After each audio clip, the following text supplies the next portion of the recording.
Hi friends, welcome back to my channel. നമ്മളിപ്പോൾ നോക്കുന്നത് 3ാം ക്ലാസ്സിലെ 2ാം യൂണിറ്റിലെ ആക്ടിവിറ്റീസ് ആണ്. അപ്പോൾ ആദ്യമേ തന്നെ ആക്ടിവിറ്റി 1 നമുക്ക് നോക്കാം. Activity 1, the pictures of Julia's friends are given below. Identify them and write their names in the columns. അപ്പോൾ ഇതിലെന്താ പറഞ്ഞേക്കുന്നത്? The pictures of Julia's friends. ഇപ്പോൾ ജൂലിയയുടെ ഫ്രണ്ട്സിൻ്റെ കുറേ പിക്ചേഴ്സ് ഇതിൽ കൊടുത്തിട്ടുണ്ട്. അത് ആരൊക്കെയാണെന്ന് നമ്മൾ ഐഡൻറ്റിഫൈ ചെയ്യണം. And write their names in the columns. ഇവിടെ താഴെ തന്നേക്കുന്ന കോളംസിൽ അത് ഏത് പിക്ചറാണെന്ന് ഐഡൻറ്റിഫൈ ചെയ്ത് അതിൻ്റെ പേര് നമ്മൾ ഈ ബ്രാക്കറ്റിൽ നിന്ന് കണ്ടെത്തി എഴുതണം. അപ്പോൾ ആദ്യത്തെ നോക്കാം. അപ്പോൾ ആദ്യത്തെ പിക്ചർ നമ്മൾ നോക്കുമ്പോൾ ഒരു ഫിഷ് കണ്ടു. അപ്പോൾ ഇത് നമ്മൾ ബ്ലൂ വെയിൽ വെച്ച് നോക്കുമ്പോഴേക്കും നമുക്കൊരു കൺഫ്യൂഷൻ വരും ഇത് ഏതാണെന്നുള്ളത്. അപ്പോൾ നമ്മൾ ശ്രദ്ധിക്കേണ്ടത് ഈ ഒരു ഭയങ്കര കൂർത്ത പല്ല് അത് കണ്ടാൽ നമ്മൾ ഉറപ്പിക്കുക ഷാർക്കാണെന്നുള്ളത്. അടുത്തത് നമ്മൾ പ്രത്യേകിച്ച് പറയേണ്ട ആവശ്യമില്ല, സ്റ്റാറിൻ്റെ ഷേപ്പിലിരിക്കുന്നത് എന്തായാലും സ്റ്റാർ ഫിഷാണ്. ഇനി കാണുന്നത് ഇതിൻ്റെ താഴെയുള്ള പിക്ചേഴ്സും തമ്മിൽ നമുക്ക് കൺഫ്യൂഷനൊന്നും വരരുത്. ഈ പിങ്ക് കളറിലുള്ളത് ജെല്ലി ഫിഷാണ്. അടുത്ത ഫിഷ് മാക്രീലാണ്, അതായത് അയല എന്ന് നമ്മൾ പറയുന്ന മത്സ്യമാണത്.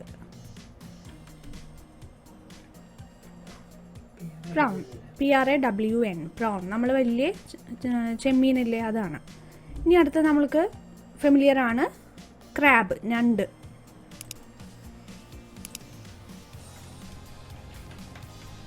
അടുത്തത് നീരാളിയാണ്, ഒക്ടോപ്പസ്. അടുത്തത് ദ ബിഗ്ഗസ്റ്റ് ആനിമൽ നമ്മൾ പറയുന്ന വെയിലാണ്, WHALE, വെയിൽ. അടുത്തത് ആക്ടിവിറ്റി 2 ആണ്. Some words are given below. Classify them into fruits and vegetables. Add more items in the list. അപ്പോൾ നമുക്കിവിടെ താഴെ കുറച്ച് വേർഡ്സ് തന്നിട്ടുണ്ട്. അത് ഒന്നെങ്കിൽ ഫ്രൂട്ട്സോ അല്ലെങ്കിൽ വെജിറ്റബിൾസോ ആയിരിക്കും. അപ്പോൾ നമ്മൾ അതിനെ തരംതിരിക്കണം, ഫ്രൂട്ട്സ് എന്നും വെജിറ്റബിൾസ് എന്നും. നമുക്ക് ആദ്യമേ തന്നെ ഇതിൻ്റെയൊക്കെ പേര് വായിച്ചു നോക്കാം. കുറേ പേരുകളൊക്കെ നമുക്ക് ഫെമിലിയർ ആയിരിക്കാം. ആദ്യത്തത് pomegranate, broccoli, apple, grapes, carrot, potato, cucumber, strawberry, pineapple, cauliflower, avocado, watermelon, beans, peas, radish, blueberry, kiwi, papaya, cabbage, plum, pear, beetroot, lady's finger, spinach, tomato, orange, cherry. അപ്പോൾ ഇത്രയാണ്. അപ്പോൾ ഇതിൽ ഏതൊക്കെയാണ് ഫ്രൂട്ട്സ് ഏതൊക്കെയാണ് വെജിറ്റബിൾസ് എന്നുള്ളത് നമുക്ക് നോക്കാം. പിന്നെ അവർ പറഞ്ഞിട്ടുണ്ട് മോർ ഐറ്റംസ് എന്തെങ്കിലും നിങ്ങൾക്ക് അറിയാവുന്നത് ഇതിൽ പറയാത്തത് എന്തെങ്കിലും ഉണ്ടെങ്കിൽ അത് നമുക്ക് ആഡ് ചെയ്യാൻ പറഞ്ഞിട്ടുണ്ട്. ആദ്യമേ തന്നെ നമുക്ക് ഇവിടെ തന്നേക്കുന്നത് നമുക്ക് ചെയ്ത് നോക്കാം. അപ്പോൾ ആദ്യത്തേത് തന്നിട്ടുണ്ട് പോംഗ്രാനൈറ്റ് എന്ന് പറയുന്നത് മാതള നാരങ്ങ എന്ന് നമ്മൾ പറയും, അത് ഫ്രൂട്ട്സ് ആണ്. അപ്പോൾ നമുക്കിത് ക്ലാസിഫൈ ചെയ്യുമ്പോൾ ആദ്യമേ തന്നെ ഫ്രൂട്ട്സിൻ്റെ കോളം നമുക്ക് ഒന്ന് ഫില്ല് ചെയ്യാം. ഫ്രൂട്ട്സ് ഏതൊക്കെയാണെന്നുള്ളത് നമുക്ക് എഴുതാം. അപ്പോൾ പോംഗ്രാനൈറ്റ് എന്നുള്ളത് ഫ്രൂട്ടാണ്, അതിവിടെ തന്നിട്ടുണ്ട്. ബ്രൊക്കോളി ഫ്രൂട്ടല്ല. പിന്നെ ഉള്ളത് ആപ്പിളാണ്. അടുത്തത് ഗ്രേപ്സ്, മുന്തിരിങ്ങ, നമുക്കറിയാം അത് ഫ്രൂട്ടാണ്. ക്യാരറ്റ് വെജിറ്റബിൾ ആണ്, പൊട്ടറ്റോ വെജിറ്റബിൾ ആണ്, ക്യുക്കമ്പർ വെജിറ്റബിൾ ആണ്. സ്ട്രോബെറി ഫ്രൂട്ടാണല്ലോ, അപ്പോൾ സ്ട്രോബെറി ഫ്രൂട്ടിൻ്റെ കോളത്തിൽ. നെക്സ്റ്റ് പൈനാപ്പിൾ, അതും ഫ്രൂട്ടാണ്.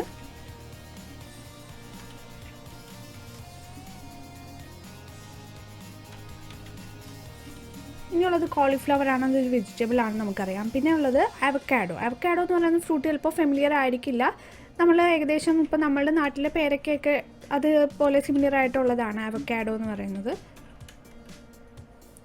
പിന്നെ ഉള്ളത് വാട്ടർമെലൺ, തണ്ണിമത്തൻ എന്ന് നമ്മൾ പറയുന്ന വാട്ടർമെലൺ. പിന്നെ ബീൻസ് നമുക്കറിയാം അതൊരു വെജിറ്റബിൾ ആണെന്നറിയാം. പീസ്, പയർ, അതൊക്കെ വെജിറ്റബിൾ ആണ്. റാഡിഷ് വെജിറ്റബിൾ ആണ്. പിന്നെ ഉള്ളത് ബ്ലൂബെറി നമ്മുടെ നാട്ടിലുള്ള മൾബെറി പോലത്തെ, മൾബെറിക്ക് സിമിലർ ആയിട്ടുള്ളതാണ്. ഇനിയുള്ളത് കിവി എന്ന് പറയുന്നത് ഒരു ഫ്രൂട്ടാണ്. പപ്പായ ഒരു ഫ്രൂട്ടാണ്. ക്യാബേജ് വെജിറ്റബിൾ ആണ്. പ്ലം എന്നുള്ളതൊരു ഫ്രൂട്ടാണ്. നമ്മൾ കണ്ടിട്ടുണ്ടാവും റെഡ് കളറിലുള്ള റൗണ്ട് ഷേപ്പിലിരിക്കുന്നത്. അതുപോലെ തന്നെ ഏകദേശം സിമിലർ ആണ് പിയർ എന്നുള്ള ഫ്രൂട്ടും. പിന്നെ ബീട്രൂട്ട് നമുക്കറിയാം വെജിറ്റബിൾ ആണ്. ലേഡീസ് ഫിംഗർ വെജിറ്റബിൾ ആണ്. സ്പിനാച്ച് വെജിറ്റബിൾ ആണ്. ടൊമാറ്റോ വെജിറ്റബിൾ ആണ്. പിന്നെ ഉള്ളത് ഓറഞ്ച് ആണ്. ഓറഞ്ച് ഒരു ഫ്രൂട്ടാണ്. ചെറി അപ്പോൾ ഇത്രയാണ് നമ്മൾ ഫ്രൂട്ട്സിൽ വരുന്നത്. ഇനി നിങ്ങൾക്ക് അറിയാവുന്നത് വേണമെങ്കിൽ ആഡ് ചെയ്യാം. ഇപ്പോൾ ഇത് പേരയ്ക്കയ്ക്ക് ഗുവ എന്നാണ് പറയുന്നത്. അത് വേണമെങ്കിൽ നമുക്ക് ഫ്രൂട്ട്സിൻ്റെ കൂട്ടത്തിൽ ആഡ് ചെയ്യാം. അങ്ങനെ എന്തെങ്കിലും ഫ്രൂട്ട്സ് വിട്ടുപോയിട്ടുണ്ടെങ്കിൽ നമുക്ക് ഇതിൽ ചേർക്കാം. ഇനി അടുത്തത് വെജിറ്റബിൾസ് ആണ്. ബ്രൊക്കോളി എന്ന് പറയുന്നത് ഒരു വെജിറ്റബിളാണ്. പിന്നെ വെജിറ്റബിൾ വരുന്നത് ക്യാരറ്റ് ഓൾറെഡി ഇവിടെ ഉണ്ട്. പിന്നെ പൊട്ടാറ്റോ. അടുത്തത് ക്യൂക്കമ്പർ നമ്മൾ വെള്ളരിക്ക എന്ന് പറയും. പിന്നെ വരുന്ന ഒരു വെജിറ്റബിളാണ് കോളിഫ്ലവർ. പിന്നെ ബീൻസ് ഒരു വെജിറ്റബിൾ ആണല്ലോ. ഇനിയുള്ളത് പീസ്, അച്ചിങ്ങപ്പയറൊക്കെ ഇല്ലേ, അത് പീസ്. റാഡിഷ് നമ്മൾ കണ്ടിട്ടുണ്ടാവും, ക്യാരറ്റിൻ്റെ പോലെ തന്നെ, എന്നാൽ വൈറ്റ് കളറാണ്. പിന്നെ ഉള്ളത് ബീട്രൂട്ട്, ക്യാബേജ് ഉണ്ട്, പിന്നെ ബീട്രൂട്ട്. പിന്നെ വേറെ ഏതാ, ലേഡീസ് ഫിംഗർ, വെണ്ടയ്ക്ക. പിന്നെ സ്പിനാച്ച് പലതരം ചീരകളുണ്ടല്ലോ, അവരൊക്കെ സ്പിനാച്ചിൻ്റെ കാറ്റഗറിയിലാണ്. പിന്നെ ടൊമാറ്റോ, തക്കാളി, ഇത്രയേ ഉള്ളൂ. ഓക്കെ, അപ്പോൾ നമ്മൾ ഇവിടെ ഫ്രൂട്ട്സും വെജിറ്റബിൾസും ഒക്കെ ആഡ് ചെയ്ത് കഴിഞ്ഞു. പിന്നെ ഇത് കൂടാതെ ക്വസ്റ്റ്യനിൽ പറഞ്ഞിട്ടുണ്ട് add more items in the list. ഈ ലിസ്റ്റിലേക്ക് നമുക്ക് അറിയാവുന്ന കൂടുതൽ ഐറ്റംസ് ചേർക്കാൻ പറഞ്ഞിട്ടുണ്ട്. അപ്പോൾ ഫ്രൂട്ട്സ് ആണെങ്കിൽ നമുക്ക് മാംഗോ പറയാം. പിന്നെ പേരയ്ക്കയ്ക്ക് നമ്മൾ പറയുന്നത്, ഇംഗ്ലീഷിൽ പറയുന്നത് ഗുവ എന്നാണ്, ഗുവ പറയാം. പിന്നെ നമ്മൾ മൾബറിയൊക്കെ ആഡ് ചെയ്യാം ഇതിൻ്റെ അകത്തേക്ക്. ഇനി അതുപോലെ തന്നെ വെജിറ്റബിൾസ് ഒക്കെ ആണെങ്കിൽ നമുക്ക് പറയാൻ പറ്റുന്നത് ബ്രിഞ്ചോൾ പറയാം, വഴുതനങ്ങ. പിന്നെ പാവയ്ക്കയ്ക്ക് നമ്മൾ ബിറ്റർ ഗാർഡ് പറയാം. പിന്നെ ഓണിയൻ, സവോള, അതൊക്കെ വെജിറ്റബിൾസിൻ്റെ കാറ്റഗറിയല്ലേ വരുന്നത്. അപ്പോൾ അതൊക്കെ നമുക്ക് നിങ്ങൾക്കറിയാവുന്ന ഇനിയും എന്തെങ്കിലും ഐറ്റംസ് കൂടുതലുണ്ടെങ്കിൽ അതും ഇതിലേക്ക് ആഡ് ചെയ്യാം. ഇനി നമുക്ക് അടുത്ത ആക്ടിവിറ്റിയിലേക്ക് പോകാം. Activity 3. The recipe of vegetable salad is given in the box. Read it. അപ്പോൾ ഇതിൽ പറഞ്ഞേക്കുന്നത് വെജിറ്റബിൾ സാലഡ് ഉണ്ടാക്കാനുള്ള ഒരു റെസിപ്പാണ് ഇവിടെ തന്നേക്കുന്നത്. താഴെയുള്ള ബോക്സിൽ തന്നിട്ടുണ്ട്. അത് വായിച്ചു നോക്കാനാണ് പറഞ്ഞേക്കുന്നത്. നമുക്കതൊന്ന് വായിച്ചു നോക്കാം. Take some vegetables that can be eaten raw. Wash them. Peel the skin if needed. Chop them into pieces. Put them into a bowl. Add a pinch of salt and pepper. The salad is ready. അപ്പോൾ എന്തൊക്കെയാണ് പറഞ്ഞേക്കുന്നത് നോക്കാം. Take some vegetables, ആദ്യം കുറച്ച് പച്ചക്കറികൾ എടുക്കുക. That can be eaten raw എന്ന് പറഞ്ഞാൽ നമുക്ക് പച്ചയ്ക്ക് കഴിക്കാൻ പറ്റുന്ന വെജിറ്റബിൾസ്. ഇനി അതെന്താ പറഞ്ഞിരിക്കുന്നത്, വാഷ് ദം, നല്ലപോലെ കഴുകാൻ പറഞ്ഞിട്ടുണ്ട്. Peel the skin if needed. Peel the skin എന്ന് പറഞ്ഞാൽ അതിൻ്റെ തൊലി ഉണ്ടല്ലോ ആ പച്ചക്കറികളുടെ, അത് പീൽ ചെയ്ത് കളയുക, അത് മുറിച്ച് മാറ്റുക. എന്നിട്ട് എന്താ പറഞ്ഞേക്കുന്നത്, ചോപ്പ് ദം ഇൻ ടു പീസസ്. ചോപ്പ് എന്ന് പറഞ്ഞാൽ എന്താ, കട്ട് ചെയ്യുക. അപ്പോൾ ആ പച്ചക്കറികളൊക്കെ നമ്മൾ പല പീസസ് ആക്കി, പല കഷ്ണങ്ങളാക്കി മുറിക്കുക. Put them into a bowl എന്ന് പറഞ്ഞാൽ പാത്രം. അപ്പോൾ ഈ പച്ചക്കറികളൊക്കെ ഒരു പാത്രത്തിലേക്ക് എടുക്കുക. എന്നിട്ട് എന്താ പറഞ്ഞേക്കുന്നത്, add a pinch of salt and pepper. Salt എന്ന് പറഞ്ഞാൽ ഉപ്പ്, പെപ്പർ എന്ന് പറഞ്ഞാൽ കുരുമുളക് പൊടി. അപ്പോൾ ഒരു നുള്ള് ഉപ്പും പിന്നെ ആവശ്യത്തിന് കുരുമുളക് പൊടിയൊക്കെ ചേർക്കുക അതിലേക്ക്. പിന്നെ ദ സാലഡ് ഈസ് റെഡി. നമ്മുടെ സാലഡ് റെഡിയായി. അപ്പോൾ ഇതാണ് നമ്മളോട് പറഞ്ഞേക്കുന്നത്. ഇനി താഴെ എന്താണ് അവർ ചോദിച്ചിരിക്കുന്ന question. Now let's make a fruit salad. How do we make a fruit salad? അപ്പോൾ നമ്മളോട് പറഞ്ഞേക്കുന്നത് നമുക്കിനി ഒരു ഫ്രൂട്ട് സാലഡ് ഉണ്ടാക്കാം. എങ്ങനെയാണ് നമ്മളൊരു ഫ്രൂട്ട് സാലഡ് ഉണ്ടാക്കുന്നത്, അതാണ് അവർ ചോദിച്ചേക്കുന്നത്. അപ്പോൾ താഴെ ഒരു പിക്ചർ തന്നിട്ടുണ്ട്. അതിൽ കുറച്ച് നമുക്കറിയാവുന്ന ഫ്രൂട്ട്സിൻ്റെ പിക്ചേഴ്സൊക്കെ അതിൽ കൊടുത്തിട്ടുണ്ടല്ലോ. ഇനി നമ്മൾ ഇതുപോലെ വെജിറ്റബിൾ സാലഡ് നമ്മൾ എങ്ങനെ ഉണ്ടാക്കാമെന്ന് അവർ വിശദീകരിച്ച് ഇതുപോലെ നമുക്ക് ഫ്രൂട്ട് സാലഡും നമ്മളുടെ സെൻറ്റൻസിൽ എഴുതാം.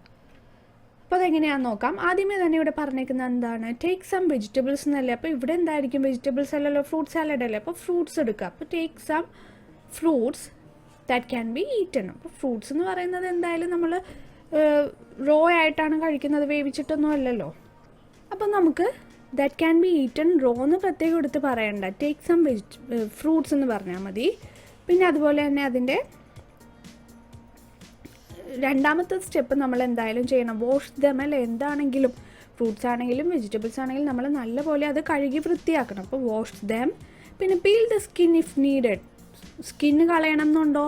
ഉണ്ട് അല്ലേ. ചിലത് നമ്മൾ തൊലി കളഞ്ഞല്ലേ കഴിക്കുന്നത് ഫ്രൂട്ട്സ് ആണെങ്കിൽ, അല്ലെങ്കിൽ നമുക്ക് കയ്പ്പ് തോന്നും അല്ലേ. അപ്പോൾ എന്നാലും തൊലി കളയാത്ത ഫ്രൂട്ട്സും ഉണ്ട്. ഇപ്പോൾ ഗ്രേപ്സിൻ്റെ ഒക്കെ ആണെങ്കിൽ നമ്മൾ സ്കിന്ന് പീൽ ചെയ്യാറില്ല. അപ്പോൾ നമ്മൾ ചേർക്കുക peel the skin if needed, വേണമെങ്കിൽ പീൽ ചെയ്ത് കളയുക സ്കിൻ. ഇനി അടുത്തത് എന്താ? Chop them into pieces. അതും അതുപോലെ തന്നെ നമുക്ക് എഴുതാം. Chop them into pieces എന്ന് പറഞ്ഞാൽ cut them into pieces എന്നാണ്. Put them into a bowl, അവിടെയും നമുക്ക് സെൻറ്റൻസ് മാറ്റമൊന്നും വരുത്തണ്ട. Put them into a bowl, ഒരു പാത്രത്തിലേക്ക് ഇടുക. ഇനി ഇവിടെ നമ്മൾ ശ്രദ്ധിക്കേണ്ടത് add a pinch of salt and pepper എന്നല്ലേ പറഞ്ഞേക്കുന്നത്. നമ്മൾ ഫ്രൂട്ട് സാലഡിൽ ഈ ഉപ്പും കുരുമുളകൊക്കെ ആണോ ചേർക്കാറുള്ളത്? അല്ല അല്ലേ. ഒന്നെങ്കിൽ നമ്മൾ ഐസ്ക്രീം ചേർക്കും, അല്ലെങ്കിൽ എന്തെങ്കിലും ക്രീം ചേർക്കും, അല്ലെങ്കിൽ മിൽക്ക് ആഡ് ചെയ്യാം. ഒന്നും അല്ലെങ്കിൽ നമ്മൾ അതിൽ ചുമ്മാ ഷുഗർ എന്തെങ്കിലും ആഡ് ചെയ്തിട്ട് നമ്മളത് മാത്രമായിട്ട് കഴിക്കും.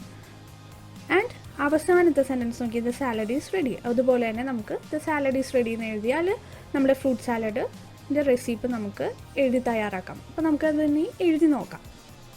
Take some fruits, wash them, അത് കഴുകുക. Peel the skin if needed, ചിലതിൻ്റെയൊക്കെ തൊലി കളയേണ്ടി വരും, അങ്ങനെ ആവശ്യമുള്ളതിൻ്റെയൊക്കെ തൊലി കളയുക. Chop them into pieces എന്ന് പറഞ്ഞാൽ cut them into pieces, പല കഷ്ണങ്ങളാക്കി മുറിക്കുക. Put them into a bowl, ഒരു ബൗളിലേക്ക്, ഒരു പാത്രത്തിലേക്ക് അത് മാറ്റുക. ആഡ് സം ഷുഗർ, കുറച്ച് പഞ്ചസാര ചേർക്കുക. ഒന്നെങ്കിൽ അങ്ങനെ ചെയ്യുക, or mix it with some cream, നമ്മൾ എന്തെങ്കിലും ഐസ്ക്രീമോ അല്ലെങ്കിൽ സാധാരണ മിൽക്കിൻ്റെ ക്രീമോ എന്തെങ്കിലും ആഡ് ചെയ്യുക. The salad is ready. ഇത്രയേ ഉള്ളൂ നമ്മളുടെ റെസിപ്പി. ഇനി അടുത്ത ആക്ടിവിറ്റി നോക്കാം. ഇത് ആക്ടിവിറ്റി 4 ആണ്. ആക്ടിവിറ്റി 4 നമുക്കൊന്ന് വായിച്ചു നോക്കാം. Observe the picture, identify the fruits and vegetables in the shop and write them below. Observe the picture എന്ന് പറഞ്ഞാൽ താഴെ തന്നിരിക്കുന്ന ചിത്രം നോക്കുക. Identify the fruits and vegetables in the shop. അതൊരു കടയുടെ ചിത്രമാണ് അല്ലേ കാണിച്ചേക്കുന്നത്. അവിടെ പച്ചക്കറികളും ഫ്രൂട്ട്സും ഉണ്ട്. ഇനി എന്താ പറഞ്ഞേക്കുന്നത്? ഐഡൻറ്റിഫൈ, അത് ഏതൊക്കെ പച്ചക്കറികളാണ് ഏതൊക്കെ ഫ്രൂട്ട്സ് ആണെന്നുള്ളത് നമ്മൾ കണ്ടെത്തി മനസ്സിലാക്കുക. ആൻഡ് റൈറ്റ് ദം ബിലോ, എന്നിട്ട് അതിൻ്റെ പേരുകൾ താഴെ എഴുതുക. അപ്പോൾ കുറേയൊക്കെ പച്ചക്കറികളുടെയും ഫ്രൂട്ട്സിൻ്റെയൊക്കെ പേരുകൾ നമുക്ക് അറിയാൻ പറ്റും, എന്നാൽ അറിയില്ലാത്തതുണ്ടാവും. ആദ്യമേ തന്നെ നമുക്ക് അറിയാവുന്ന ഐറ്റംസിൻ്റെയൊക്കെ പേര് നമുക്ക് എഴുതി നോക്കാം. അപ്പോൾ ഫ്രൂട്ട്സിൻ്റെ കോളമല്ലേ പറഞ്ഞേക്കുന്നത്. അപ്പോൾ ഫ്രൂട്ട്സ് ഏതൊക്കെയാണെന്നുള്ളതൊന്നും പെട്ടെന്നൊന്നും നമുക്ക് പറയാമോ? ഫ്രൂട്ട്സ് ഇവിടെ പറഞ്ഞേക്കുന്നത്. അതിന് വെജിറ്റബിൾസിൻ്റെ പേരുകൾ എഴുതാം നമുക്ക്. അപ്പോൾ നമുക്ക് കുറച്ച് ഫ്രൂട്ട്സും വെജിറ്റബിൾസും ഇവിടെ ഈ ഒരു പിക്ചറിൽ കണ്ടേക്കുന്നത് നമുക്ക് നോക്കാം. ബനാന ഉണ്ട്, പൈനാപ്പിൾ ഉണ്ട്, പിന്നെ പപ്പായ, മാംഗോ, ഗ്രേപ്സ്, പിന്നെ ആപ്പിളും ഓറഞ്ചും.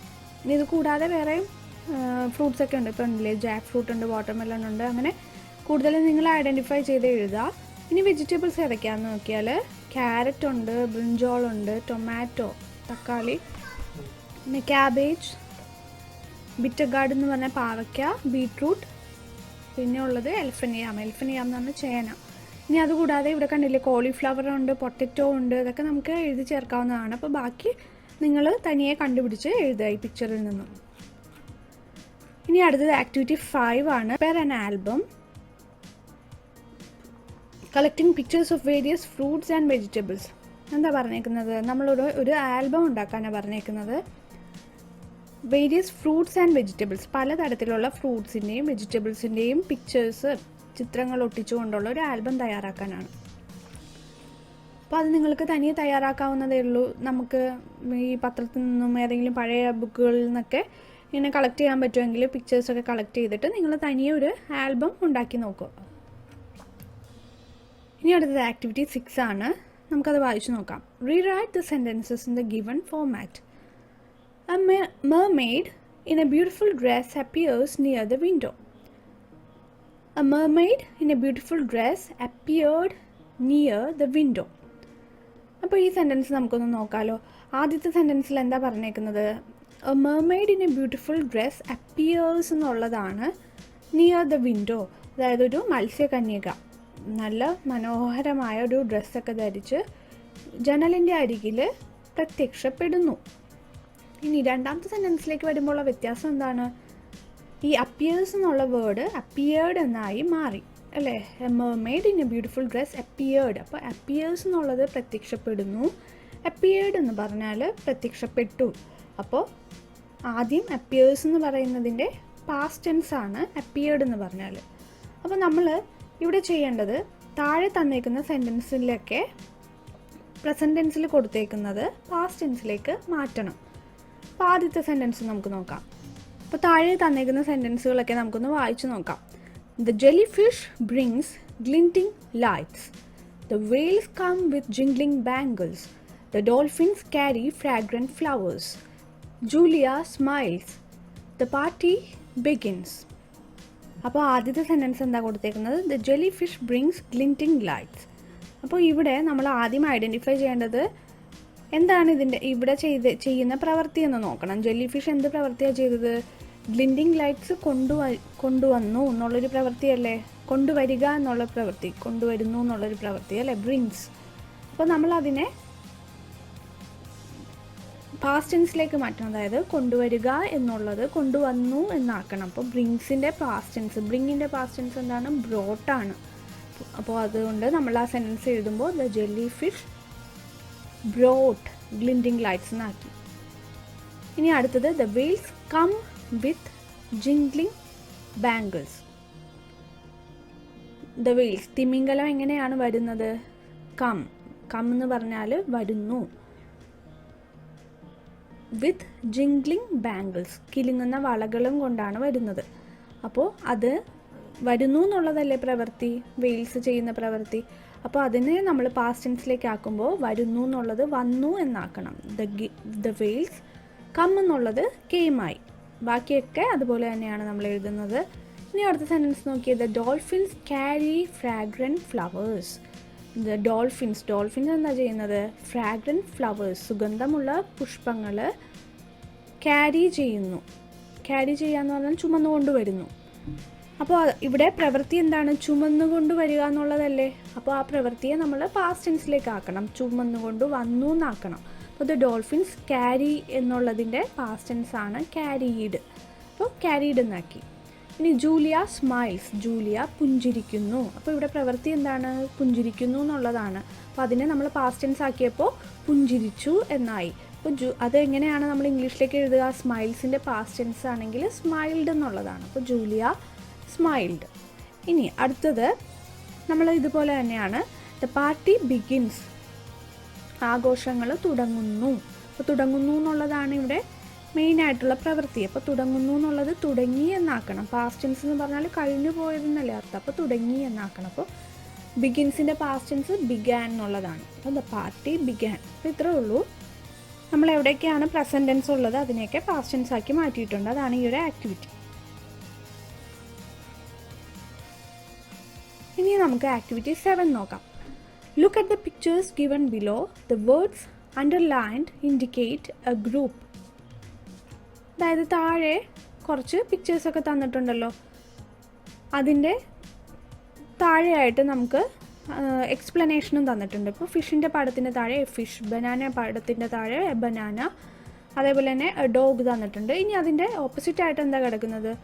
A school of fish. അതായത് ഒരു കൂട്ടം ഫിഷ് എന്നുള്ള അർത്ഥത്തിൽ ആ ഒരു മത്സ്യങ്ങളുടെ കൂട്ടത്തെ നമ്മൾ വിളിക്കുന്നത് എന്താണ്? സ്കൂൾ എന്നുള്ളതാണ്. ഇനി അതുപോലെ തന്നെ ബനാന ഒന്നിൽ കൂടുതൽ ഒരു കൂട്ടം ബനാനാസിനെ നമ്മൾ എന്താ പറയുന്നത്? ബഞ്ച് ഓഫ് ബനാനാസ് എന്നുള്ളതാണ്. അപ്പോൾ ബഞ്ച് എന്നുള്ളതാണ് ഒരു കൂട്ടം ബനാനയെ നമ്മൾ വിളിക്കുന്നത്. ഇനി ഡോഗിൻ്റെ കൂട്ടത്തെ എന്താ വിളിക്കുന്നത്? അതായത് കുറേ പട്ടിക്കുട്ടികളുടെ കൂട്ടത്തെ എന്താ വിളിക്കുന്നത്? പാക്ക് എന്നാണ്. Pack of dogs. അപ്പോൾ ഇതുപോലെ നമ്മുടെ ഈ പാഠഭാഗത്ത് വരുന്നതാണിതൊക്കെ.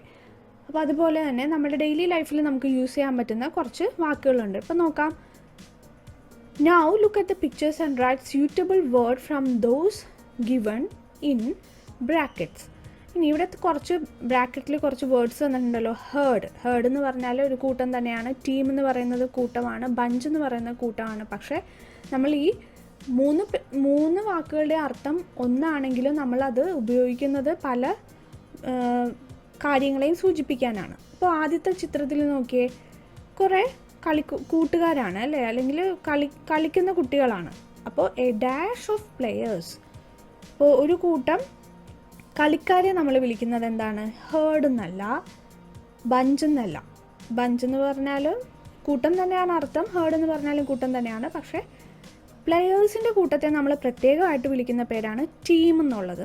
നമ്മൾ പലപ്പോഴും കളിക്കുന്ന സമയത്തൊക്കെ നമ്മൾ പറയാറുള്ളതാണല്ലോ ഇത് വേറെ ടീം, ഇത് അടുത്ത ടീം എന്നൊക്കെ ഉള്ളത്. അപ്പോൾ ടീം ഓഫ് പ്ലെയേഴ്സ് എന്നാണ് കളിക്കുന്ന കുട്ടികളുടെ കൂട്ടത്തെ വിളിക്കുന്നത്. അപ്പോൾ ഇവിടെ നമ്മൾ ചേർക്കേണ്ട വാക്ക് ടീം എന്നുള്ളതാണ്.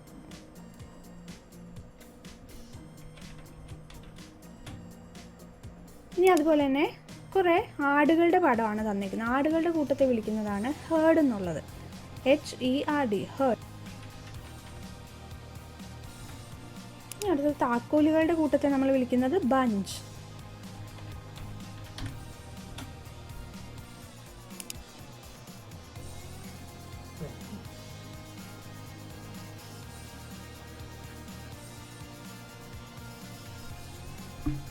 ഇനി അടുത്തത് ആക്ടിവിറ്റി 8 നമുക്ക് വായിച്ചു നോക്കാം. Complete the following picture by joining the dots, then colour it, write a conversation between the mermaid and the gold fish.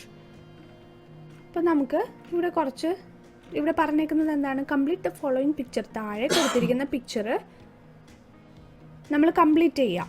എങ്ങനെയാണ്? By joining the dots. ഇവിടെ കുറേ ഡോട്ടുകൾ കൊടുത്തിട്ടുണ്ടല്ലോ, അത് നമ്മൾ ജോയിൻ ചെയ്തിട്ട് ഒരു പിക്ചർ കംപ്ലീറ്റ് ചെയ്യുക. ദെൻ കളർ ഇറ്റ്, അത് കഴിഞ്ഞ് ഇതിനൊരു കളർ കൊടുക്കുക. അതിനുശേഷം എന്താണ്? Write a conversation between the mermaid and the goldfish. നമ്മൾ പഠിച്ച പാഠഭാഗത്തിനെ ബേസ് ചെയ്തുകൊണ്ട് ആ മെർമെയ്ഡും മത്സ്യകന്യകയും ഗോൾഡ് ഫിഷും തമ്മിലുള്ള സംഭാഷണം എഴുതുക.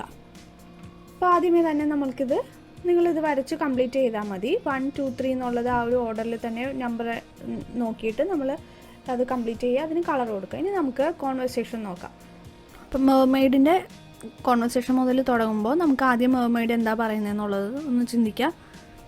സാധാരണ നമ്മളൊരാളെ കാണുമ്പോൾ അയാളെ വിഷ് ചെയ്യാറുണ്ട് അല്ലേ? ഹായ്, ഹലോ എന്നെന്തെങ്കിലും പറഞ്ഞു. അപ്പോൾ ഹായ്, ഗുഡ് മോർണിംഗ്, അങ്ങനെയാണ് നമ്മൾ വിഷ് ചെയ്തിട്ട് അങ്ങനെ ഒരു സെൻറ്റൻസ്. പിന്നെ നമ്മളൊരാളെ ആദ്യമായിട്ട് കാണുമ്പോൾ, ഒരാൾ നമ്മുടെ വീട്ടിലേക്ക് വരുമ്പോൾ അയാളെ വെൽക്കം ചെയ്യും അല്ലേ? അപ്പോൾ വെൽക്കം ടു മൈ പാലസ്, ഇത്രേ ഉള്ളൂ മെർമെയ്ഡിൻ്റെ കോൺവെർസേഷൻ. അപ്പോൾ നമുക്ക് പറ്റുന്ന രീതിയിൽ ഏറ്റവും സിമ്പിൾ ആയിട്ടുള്ള സെൻറ്റൻസിൽ എഴുതിയാൽ മതി. അടുത്തത് ഗോൾഡ് ഫിഷിൻ്റെ റിപ്ലൈ എന്തായിരിക്കും? ഇവിടെ പറഞ്ഞേക്കുന്ന മെർമെയ്ഡിൻ്റെ കോൺവെർസേഷൻ എന്താണോ അതിനനുസരിച്ചുള്ള റിപ്ലൈ വേണം നമ്മൾ എഴുതാനായിട്ട്. അപ്പോൾ ഗോൾഡ് ഫിഷ് റിപ്ലൈ ചെയ്യുന്നത് ഇവിടെ ഗുഡ് മോർണിംഗ് പറഞ്ഞല്ലോ, അപ്പോൾ തിരിച്ച് നമ്മൾ ഗുഡ് മോർണിംഗ് വിഷ് ചെയ്യണം. അപ്പോൾ ഗുഡ് മോർണിംഗ്. പിന്നെ വെൽക്കം ടു മൈ പാലസ് എന്നാണ് മെർമെയ്ഡ് പറഞ്ഞതല്ലോ, അപ്പോൾ താങ്ക് യു ഡിയർ എന്ന് പറഞ്ഞിട്ടുണ്ട്. ഇനി അടുത്തത് മെർമെയ്ഡിൻ്റെ തന്നെയാണ്.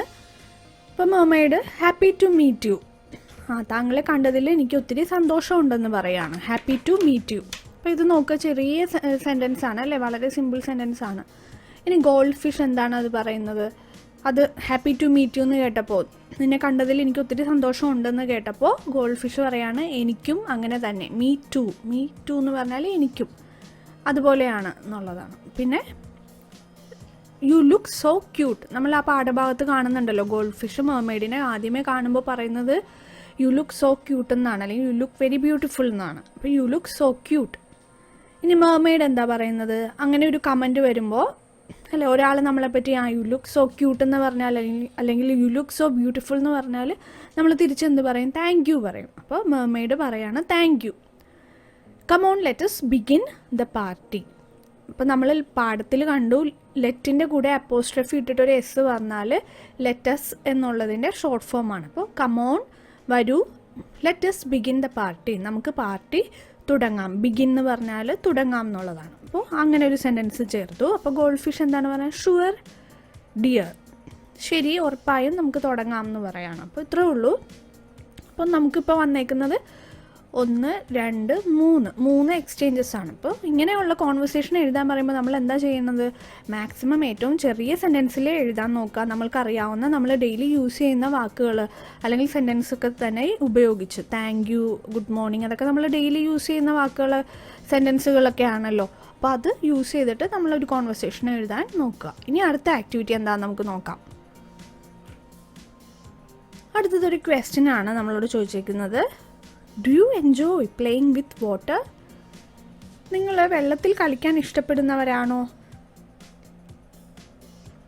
അപ്പോൾ അതൊരു യെസ് ഓർ നോ ക്വസ്റ്റ്യൻ ആണ്. യെസ് ആണെങ്കിൽ യെസ് എന്ന് പറയുക, ഇഷ്ടമല്ല എന്നുള്ളവർ no. Let us read a poem. നമുക്കൊരു പോയം വായിക്കാം. അപ്പോൾ ഇവിടെ ഒരു പോയം കൊടുത്തിട്ടുണ്ട്. നമുക്കതൊന്ന് വായിച്ചു നോക്കാം. അപ്പോൾ എന്താണ് ആ പോയത്തിൻ്റെ പേര്? വാട്ടർ എന്നുള്ളതാണ്, വെള്ളം. അതാണ് ആ പോയത്തിൻ്റെ പേര്. അപ്പോൾ ആ ഒരു ടൈറ്റിൽ കേൾക്കുമ്പോൾ തന്നെ അറിയാം വെള്ളത്തെ പറ്റിയിട്ടായിരിക്കും, ജലത്തെ പറ്റിയിട്ടായിരിക്കും ആ ഒരു കവിത. പിന്നെ അതിൻ്റെ കൂട്ടത്തിൽ ഒരു പിക്ചർ കൊടുത്തിട്ടുണ്ടല്ലോ. എന്താണ് ആ ഒരു പിക്ചർ? ഒരു വാട്ടർഫോൾ അല്ലേ, ഒരു വെള്ളച്ചാട്ടം. അതിന് താഴെയായിട്ട് 2 കുട്ടികൾ നിൽക്കുന്നത് കാണാം. ഒരു കുട്ടി അതിൽ നിന്ന് വരുന്ന വെള്ളം കുടിക്കുന്നതായിട്ട് അല്ലെങ്കിൽ കയ്യിലെടുക്കുന്നതായിട്ടൊക്കെ കാണിച്ചിട്ടുണ്ട്. ഈ പോയം ആരാണ് എഴുതിയിരിക്കുന്നത്? കേറ്റ് കൂംസ് എന്ന് പറയുന്ന ഒരു പോയറ്റാണ്. അപ്പോൾ നമുക്കിതൊന്ന് വായിച്ചു നോക്കാം. Turn on the tap and the water flows. Does anyone know where the water goes? Turn on the tap എന്ന് പറഞ്ഞാൽ പൈപ്പ് തുറന്നു നോക്കുമ്പോൾ ആൻഡ് ദ വാട്ടർ ഫ്ലോസ്, തുറക്കുമ്പോൾ നമുക്ക് കാണാൻ പറ്റും. എന്താണ് കാണാൻ പറ്റുന്നത്? ദ വാട്ടർ ഫ്ലോസ്, വെള്ളം ഒഴുകുന്നത് കാണാം. Does anyone know where the water goes? ആർക്കെങ്കിലും അറിയാമോ ഈ വെള്ളം എവിടേക്കാണ് ഒഴുകി പോകുന്നതെന്ന്? ആ ടാപ്പിൽ നിന്ന് വരുന്ന വെള്ളം എവിടേക്ക് ആയിരിക്കും? ഒരു ടാപ്പിൽ നിന്ന് വെള്ളം, നമ്മൾ ടാപ്പ് തുറന്നു വിട്ടാൽ വെള്ളം എവിടേക്കാണ് വരുന്നത്? ചിലപ്പോൾ ആ ടാപ്പ് എവിടെയാണോ നിൽക്കുന്നത്, ഇപ്പോൾ പുറത്താണെങ്കിൽ അത് ഗ്രൗണ്ടിലേക്ക് അല്ലേ, നമ്മുടെ മണ്ണിലേക്ക് ആ വെള്ളം ഒലിച്ച് ഊർന്നു പോകുന്നു. Turn on the tap and the water comes. Does anyone know where the water's from? അപ്പോൾ വീണ്ടും അത് പറയാണ്. Turn on the tap, നമ്മൾ പൈപ്പ് ഒന്ന് തുറന്നു നോക്കിയാൽ and the water comes, വെള്ളം വരുന്നത് കാണാമല്ലോ. അപ്പോൾ Does anyone know where the water's from? ആർക്കെങ്കിലും അറിയാവോ ഈ വെള്ളം എവിടെ നിന്നാണ് വരുന്നതെന്ന്? പൈപ്പ് തുറക്കുമ്പോൾ വെള്ളം വരുന്നുണ്ട്. ആ വെള്ളം, ഈ പൈപ്പിലൂടെ വരുന്ന വെള്ളം, അത് എവിടെ നിന്നാണ് വരുന്നത്? അതിൻ്റെ ഉറവ എവിടെയാണ്? അത് എവിടെ നിന്നാണ് ഉത്ഭവിക്കുന്നത്? ആ വെള്ളം എവിടെ നിന്നാണ് ഒഴുകി തുടങ്ങുന്നത്? അത് നമുക്കറിയാവോ എന്ന് ചോദിക്കണം. എവിടെ നിന്നായിരിക്കാം ഈ പൈപ്പിൽ വെള്ളം എത്തുന്നത്? ചിലപ്പോൾ കിണറുകളിൽ നിന്നായിരിക്കാം, അല്ലെങ്കിൽ ചിലപ്പോൾ ഏതെങ്കിലും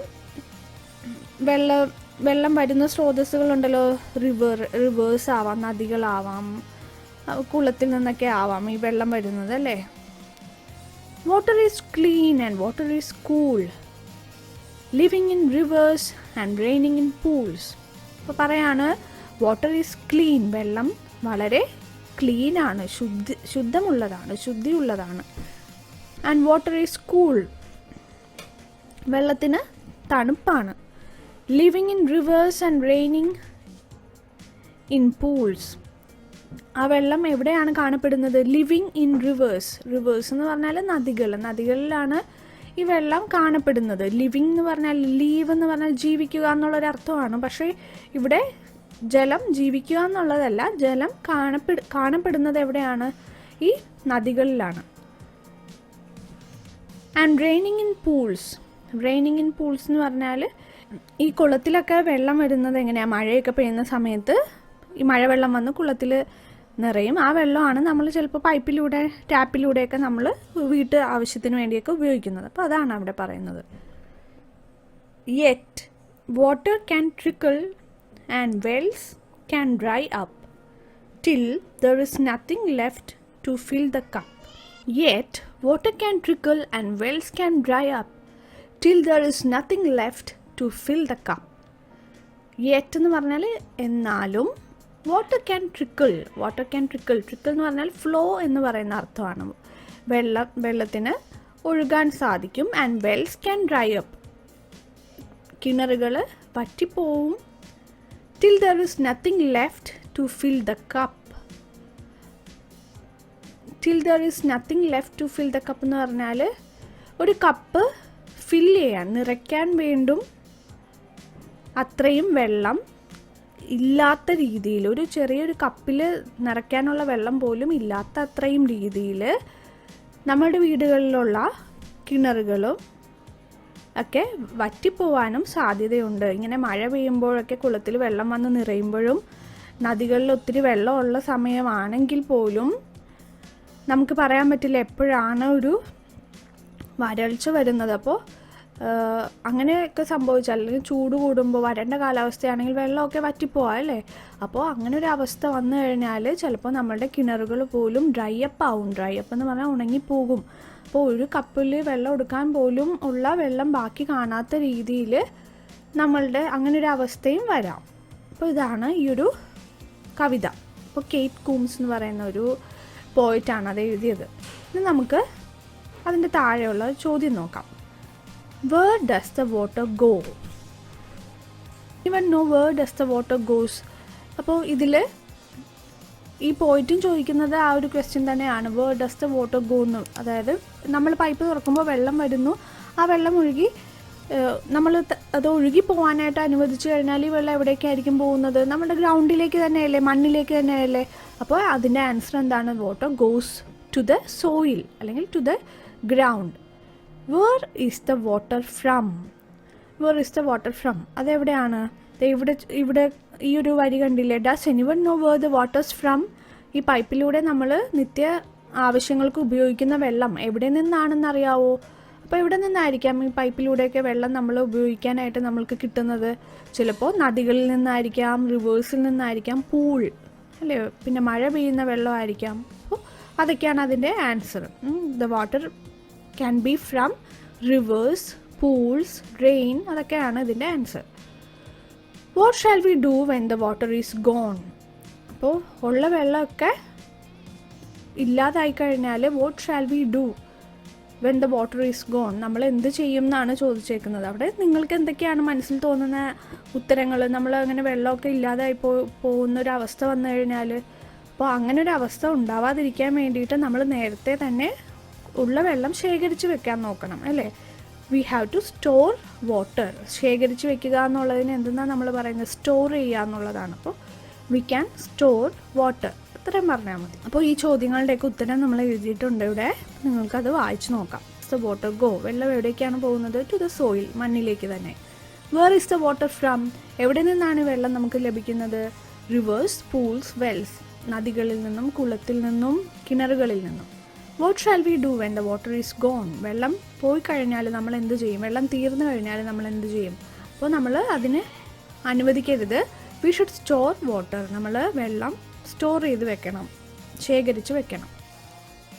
അപ്പോൾ ഇവിടെ 1 മുതൽ 8 വരെയുള്ള ആക്ടിവിറ്റീസാണ് ഈ ഒരു വീഡിയോയിൽ ഉൾപ്പെടുത്തിയിരിക്കുന്നത്. ബാക്കി ആക്ടിവിറ്റീസ് മറ്റൊരു വീഡിയോയിൽ ഉൾപ്പെടുത്തുന്നതായിരിക്കും. നിങ്ങളുടെ വിലയേറിയ അഭിപ്രായങ്ങൾ കമൻറ്റ് ബോക്സിൽ രേഖപ്പെടുത്തുക. Thank you for watching.